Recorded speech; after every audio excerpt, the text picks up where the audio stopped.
दशकं 11 हिरण्याक्षस्य हिरण्यकशिपोः च उत्पत्तिः। क्रमेण सर्गे परिवर्धमाने कदापि दिव्यासनकातयस्ते भवद्विलोकाय विकुण्ठलोकं प्रभेदिरे मारुतमन्दिरेश मनोज्ञनैः श्रेयसकाननाद्यैरनेकवापी मणिमन्दिरैश्च अनोपमं तं भवतो निकेतं मुनीश्वराः प्रापुरधीतकक्ष्याः भवद्दिदृक्षून् भवनं विविक्षून् द्वाहास्तौ जयस्तान्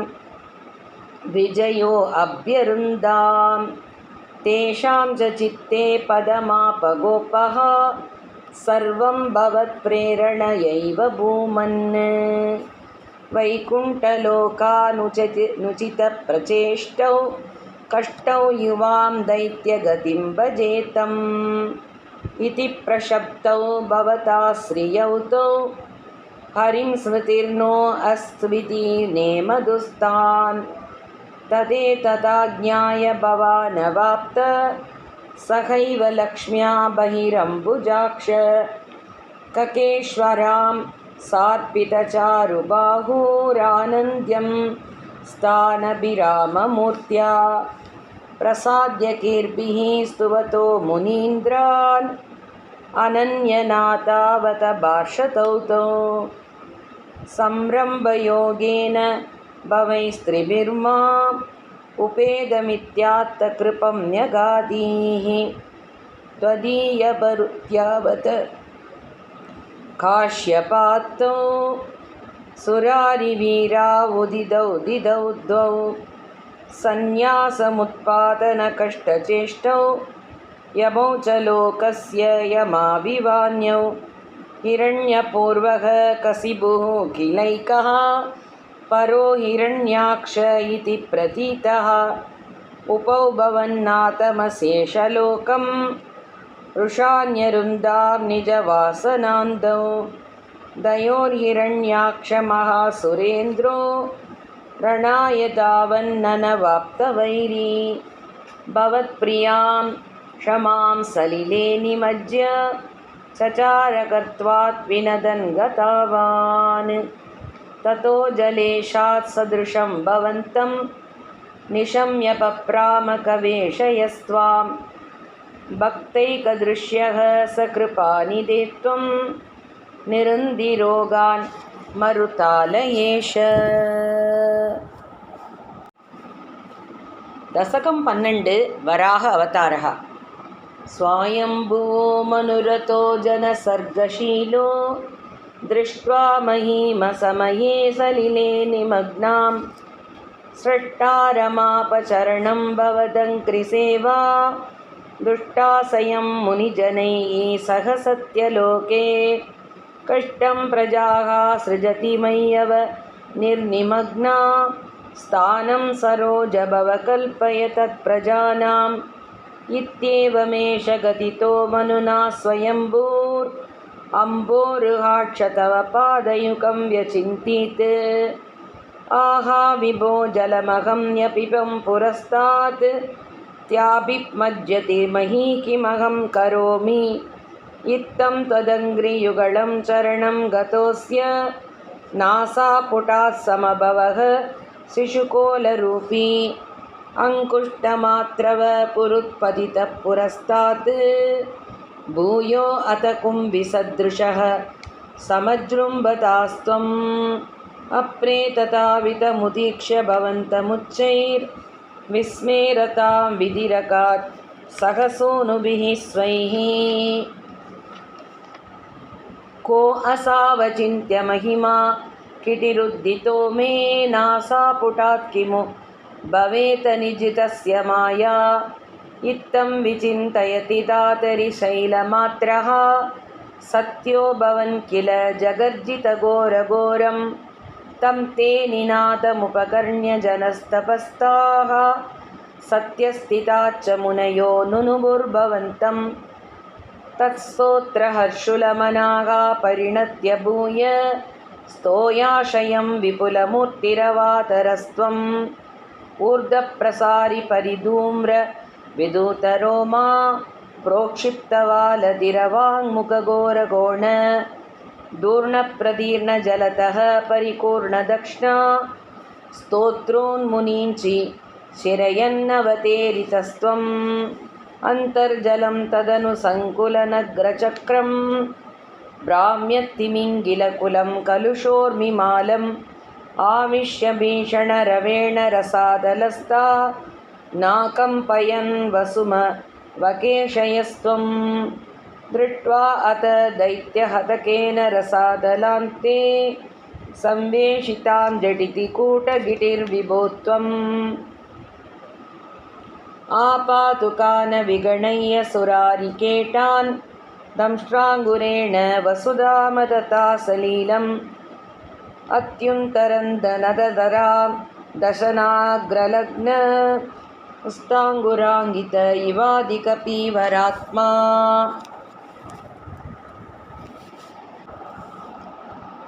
उद्धूतघोरसलिलाजलतेरुदञ्चन्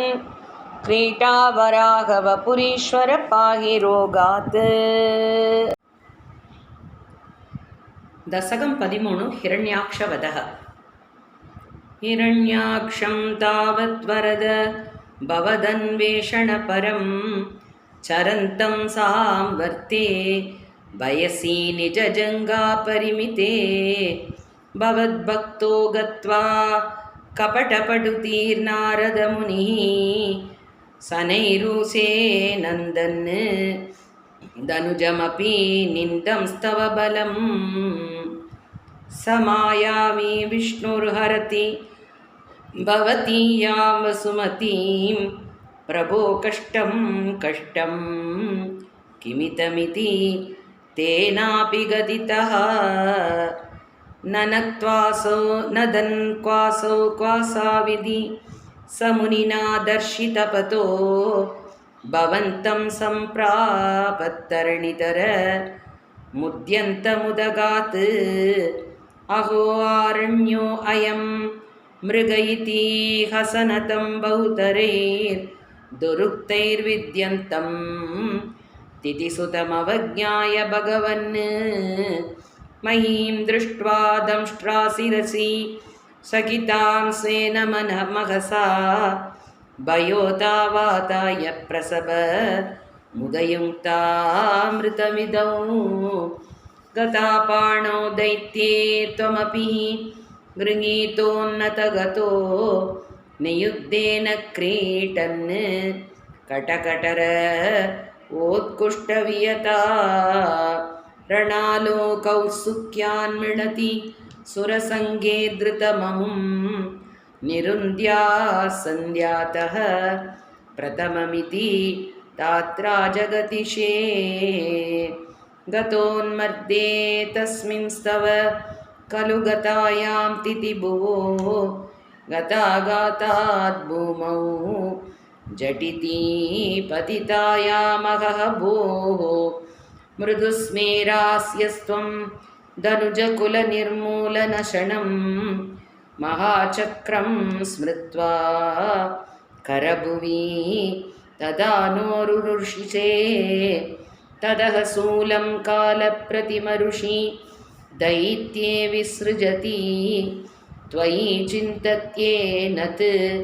करकलितचक्रप्रहणात् समारुष्टो मुष्ट्या सकलु विदुतं स्वां समतनोत् कळन्माये माया स्त्वयि किल जगन्मोहनकरी भवच्चक्रज्योतिष्कणलवनिपादेन विदुते ततो माया चक्रे विदतगन रोषान्तमनसं करिष्ठाभिर्मुष्टिर्प्रहृदिभिरभिघ्नन्तमसुरं स्वपादाङ्गुष्ठेन श्रवणपदमूले निरवतीः महाकायस्सो अयं तव चरणपादप्रमदीतो कळत्रक्तो वक्त्राद पददृशिभिः श्लाघितहति तथा त्वामुद्धाम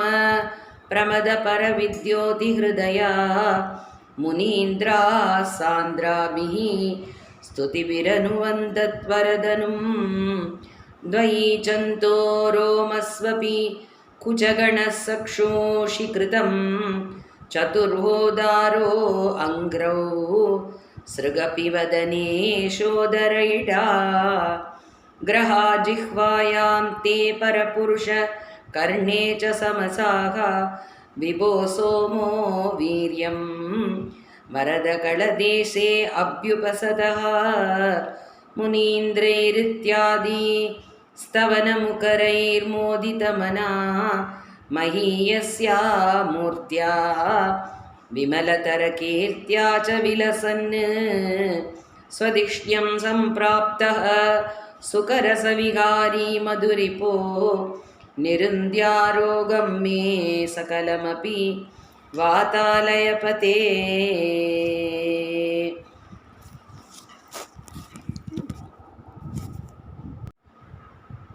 दशकं 14 कपिल अवतारः समनुस्मृततावकाङ्घ्रियुग्मः समनुः पङ्कजसम्भवाङ्गजन्मा निजमन्तरमन्तरायहीनं चरितं ते कथयन् सुखं निनाय समये खलु तत्र कर्तमाख्यो त्रिहिणच्छाय भवस्तदीयवाचा धृतसर्गरसो निसर्गरम्यं भगवं स्वामयुधं समासिषेवे गरुडोपरि काळमेघगम्रं विलसत्केलिसरोजपाणिपद्मं हसितोल्लसिताननं विभोत्वं वपुराविष्कुरुषे स्म कर्तमाय स्तुवते पुळकावृताय तस्मै मनुपुत्रीं दयितां नवाभिपुत्री कपिलं च सुतं स्वमेव पश्चात् स्वगतिं चाप्यनुग्रहय निर्गतो अभूः समनुच्चतरूपया महिष्या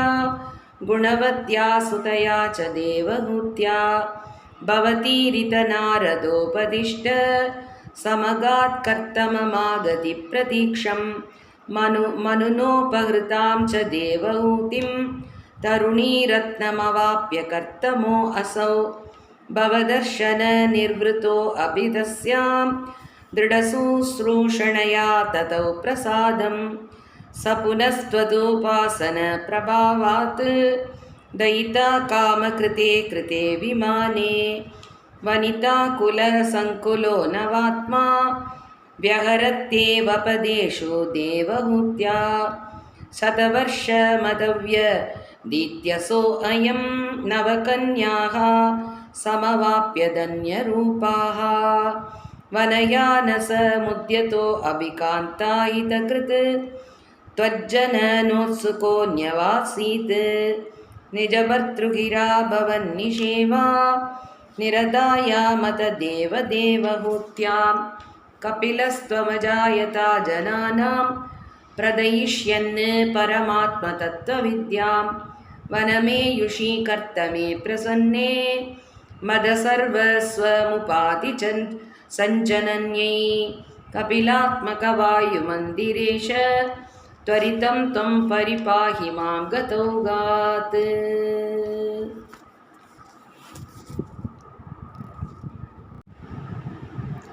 दशकं 15 कपिल उपदेशः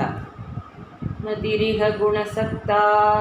बन्धकृद्देश्वसक्ता त्वमृदकृतुपरुन्दे भक्तियोगस्तु शक्तिं महतनुकमलप्या भक्तिरेवाद्रसाद्या कपिलधनुरिति त्वं देवहूत्यै न्यगादि प्रकृतिमहदहङ्काराच्च मात्राच्च भूतान् यपि हृदपि दक्साक्षी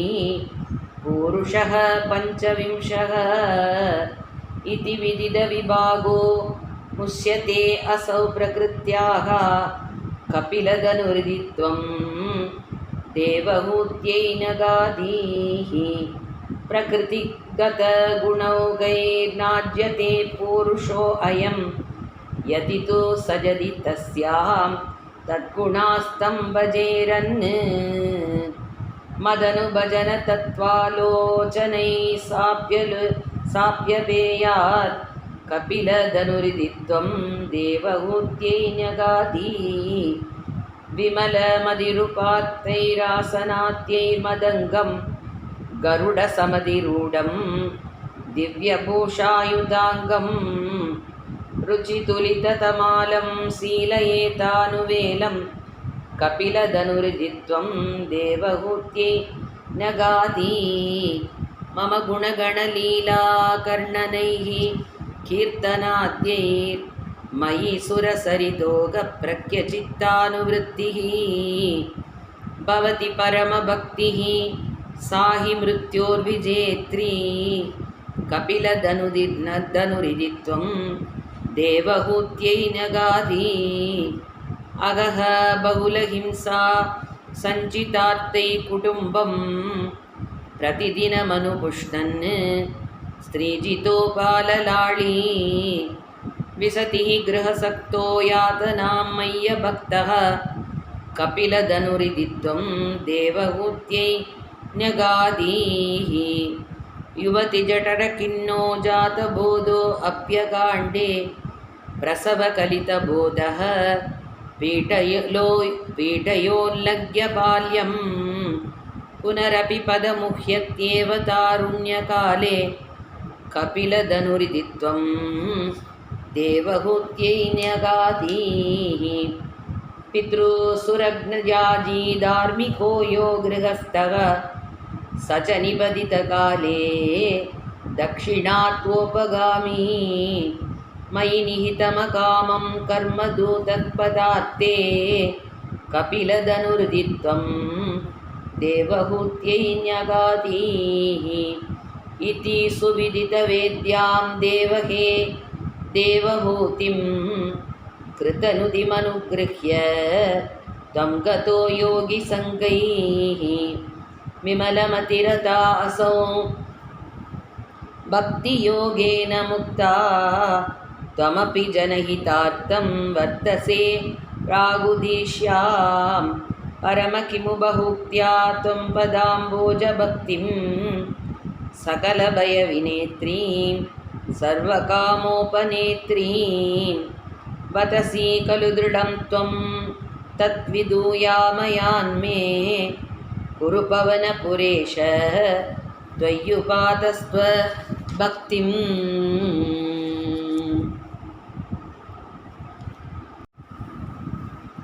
दशकं 16 नरनारायणो अवतारः दक्षयागच दक्षो विरिञ्चतनयो अधमनोस्तनूजां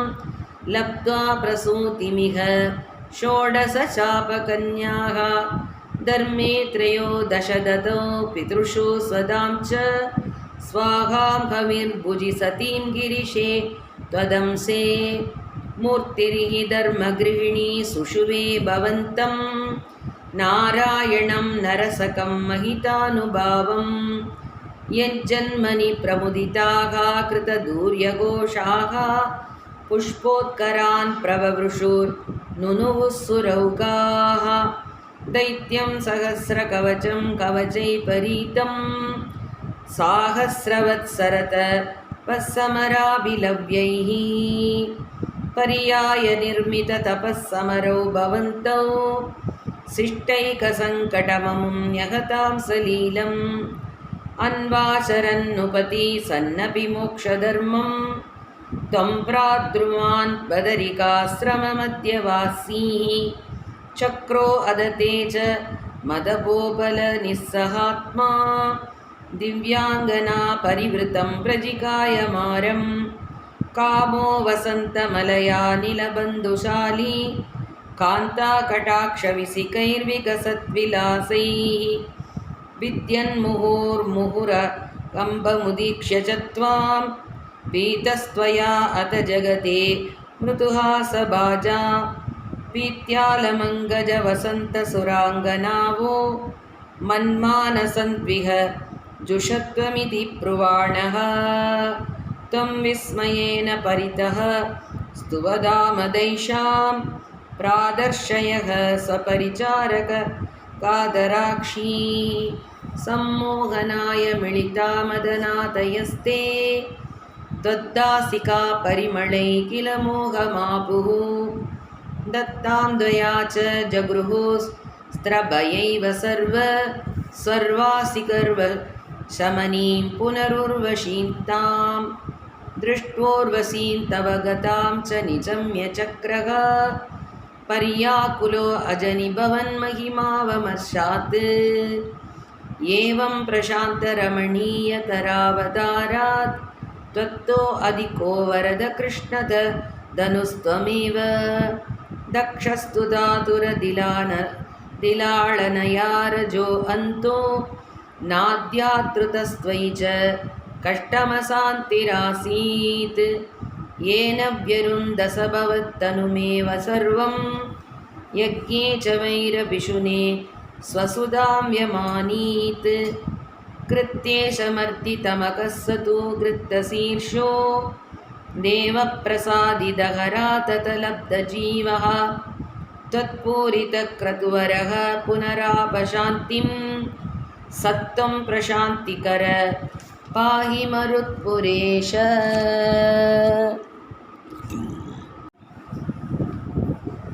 दशकं 17 ध्रुवचरितम्. उत्तानपादनृपतेर्मनुनन्दनस्य जाया बभूव सुरुचिर्नितरां भीष्टा अन्या सुनीतिरिति भर्तृरनादृता सा त्वामेव नित्यमगतिचरणं गता अभूत् अङ्गे पितुः सुरुचिपुत्रकमुत्तमं तं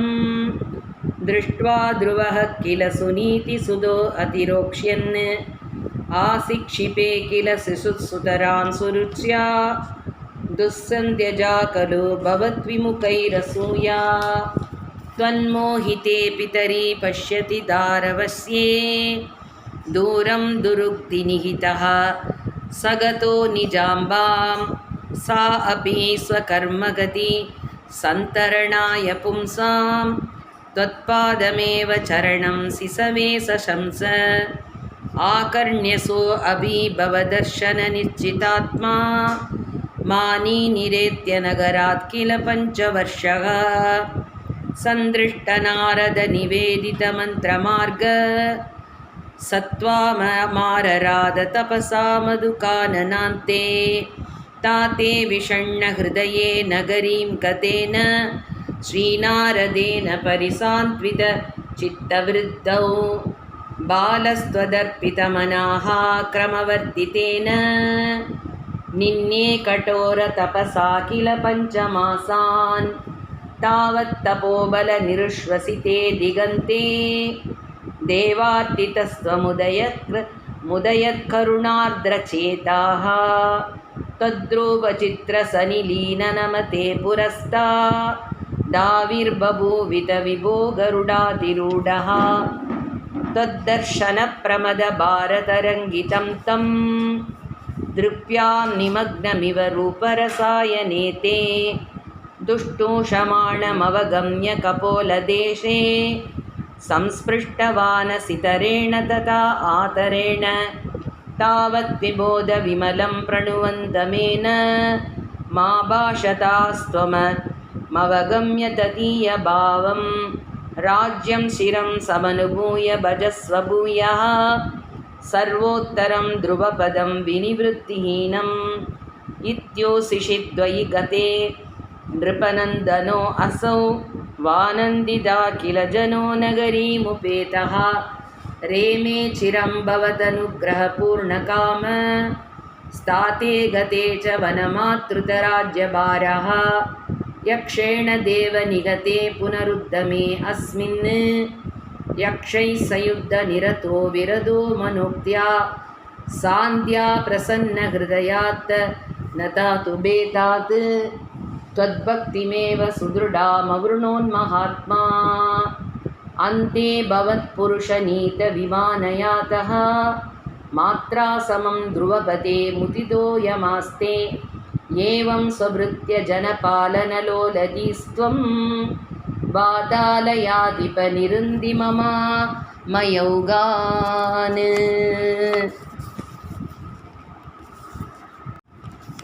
दशकं 18 ऋतुचक्रवर्ती सरितं. जातस्य ध्रुवकुल एव तुङ्गकीर्तेः अङ्गस्य वजनिसूदस्सवेन नामा दत्तोषव्यदितमदिस्स राजवर्य त्वत्पादे निहितमदावनं गतो अभूत् पापो अभीक्षितित लबालनायवेनः पौरात्यैरुपनिहितः कठोरवीर्यः सर्वेभ्यो निजफलमेव सम्प्रशंसन् भूचक्रे तव यजनन्यं न्यरौस्तीत् सम्प्राप्ते हितगतनाय तापसौख्ये मत्तो अन्यो भुवनपतिर्न गच्छनेति त्वन्निन्दावचनपरो मुनीश्वरैस्तैः शापाग्नौ जलपथसामनायिवेनः दन्नाशात्कलजनरूपीरुकैर्मुनीन्द्रैः तन्मात्रा शिरपरिरक्षिते तदङ्गे त्यक्ता के परिमदिता तदोरुदण्डा दोर्दण्डे परिमदिते त्वमाविरासीः विख्यातः पृथुरिति तापसोपदिष्टैः सूदात्यै परिणोत भाविपूरिवीर्यः वेनाद्या कबलितसम्पदं दरिद्रीम्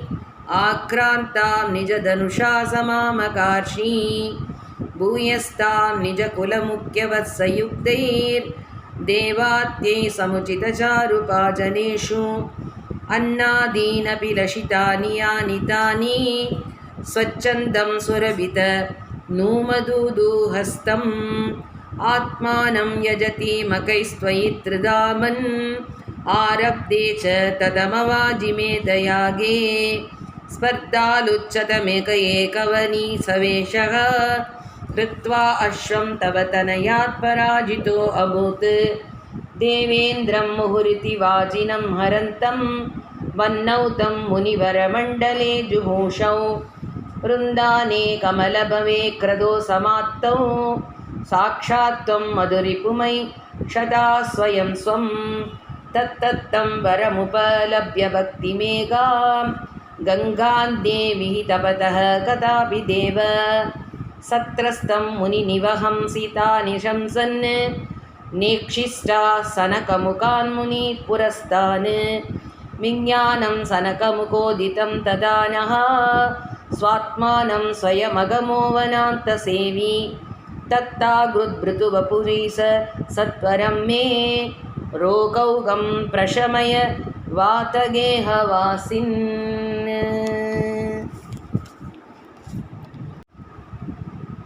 दशकं 19 प्रचेतसां कथा. भृतोस्तुनप्ता भृदुधर्मकर्मठ प्राचीनबर्हिर्युवतौ सततृतौ प्राचेतसो नाम सुचेत सुदान् अजीजनत्वत्करुणाङ्गुरानिव पितुसृक्षा निरतस्य शासनात् भवत्तपस्याभिरता दशापि ते पयोनिधिं पश्चिममेद्य तत्तटे सरोवरं सन्दृशुर्मनोहरं तथा भवत्तीर्थमिदं समागतो भवो भवत्सेवकदर्शनादृतः प्रकाशमासाद्य पुरप्रचेतसाम् उपातिसद्भक्ततमत्सवस्तवं स्तवं जपन्तस्तममी जलान्तरे भवन्तमासे विशदायुतं समाः भवत्सुखास्वादरसादमीष्मियान् बभूव कालो ध्रुववन्न शीघ्रता तपोभिरेषामतिमात्रवर्तिभिः सयज्ञहिंसा निरतो अभिभावितः पिता अभितेषां गृहयातनारद प्रदर्शितात्मा भवतात्मतां ययौ कृपाफलेनैव पुरप्रचेतसां प्रकाशमाकाः पतकेन्द्रवाहनः विराजिचक्रर्दिवैरायुतां सुबीर्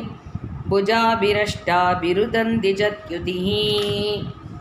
प्रचेतसां तावत याचतामपि त्वमेव कारुण्यपरात्परानताः भवद्विचिन्ता अभिशिवाय देहिनां भवत्यसौ रुद्रनुतिच्चकामता अवाप्य तनयां महीरुहां दयारमत्वं सलक्षवत्सरीं सुदो अस्तु दक्षो ननु दक्षिणा क्षमां प्रयास्यतेति न्यगतो मुदैव तान् तदच्चते भूतलरोति नस्तरून् कृतानहन्तो द्रुहिणेन वारिताः द्रुमैश्च दत्तां तनयामवाप्यताम् तदुक्तकालं सुखिनो अभिरेमिरे अवाप्य दक्षं च सुतं कृतात्वराः प्रचेतसो नारदलब्धया धिया अवापुरानन्दपदं तथा वितस्त्वम् ईशवातालयनाथ पाहि माम्. दशकं 20 ऋषभयोगीश्वर चरितम्. प्रियवरदस्य प्रियभूत्रभूतात् आग्नेत्रराजादुदितो हि नाभिः त्वां दृष्ट्वा निष्टतमिष्टिमध्ये तवैव दुष्ट्यै कृतयज्ञकर्मा अभिष्टुतस्तत्र मुनीश्वरैस्त्वं राज्ञः स्वतुल्यं सुधर्मर्त्यमानः स्वयं जनिष्ये अहमिति ब्रुवाण तिरोदता बर्हिषि विश्वमूर्ते नाभिप्रियायामतमेरुदेव्यां त्वमंशतो अभूऋषभापितानः अलोकसामान्यगुणप्रभाव प्रभाविताशेषजनप्रमोदः त्वयि त्रिलोकी भृतिराज्यभारं निधाय नाभिः सह मेरुदेव्या तपोवनं प्राप्य भवन्निषेवी कतः किलानन्दपदं पदं ते इन्द्रस्त्वदुत्कर्षकृतातमर्षा त्ववर्षनास्मिन्न जनपानापवर्षे यथा तथा त्वं निजयोगशक्त्या स्ववर्षमेन व्यतता सुवर्षं जितेन्द्रदत्तां कमनीं जयन्तीम् अतो त्वहन्नात्मरदासयो अभि अजीजनस्तत्र सतं धनुजा येषां क्षितिसो परतो अग्रजन्मा नवा भवन् योगिवरा नवान्ये त्वपालयन् भारतवर्षकण्ठान् सैका द्वशीतिस्तव शेषपुत्रास्तपोबलाद् भूसुरभूयमीयुः उक्त्वा सुदेव्यो हत मुनीन्द्रमध्ये विरक्तिभक्त्यान्विदमुक्तिमार्गं स्वयं कतः भारमहस्य वृद्धिम् अथा जटोन्मत्तपिशाचचर्यां परात्मभूतो अभिपरोपदेशं कुर्वन् भवान् सर्वनिरस्यमानः विकारहीनो अभिसशाकृत्स्नां महीमहीनात्मरसाभिलीनः च्युव्रतं गोमृगकाकचर्यां चिरं शरन्नाभ्यपरं स्वरूपं तवाकृताङ्गः कुटकाचले त्वं तापान् ममापा गुरुवातनाथा.